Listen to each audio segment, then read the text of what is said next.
Ко мне спустя год обратилась клиентка с просьбой заменить замок, который просто развалился пополам. Очевидно, что это заводской брак. Раскрутились шурупы, соединяющие площадку и пружинный механизм замочка. Эти шурупы закручивают на производстве, а замки приезжают ко мне уже готовыми к установке.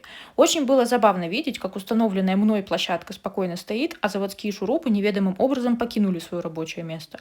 И вот сумочка приехала ко мне на ремонт из Краснодара.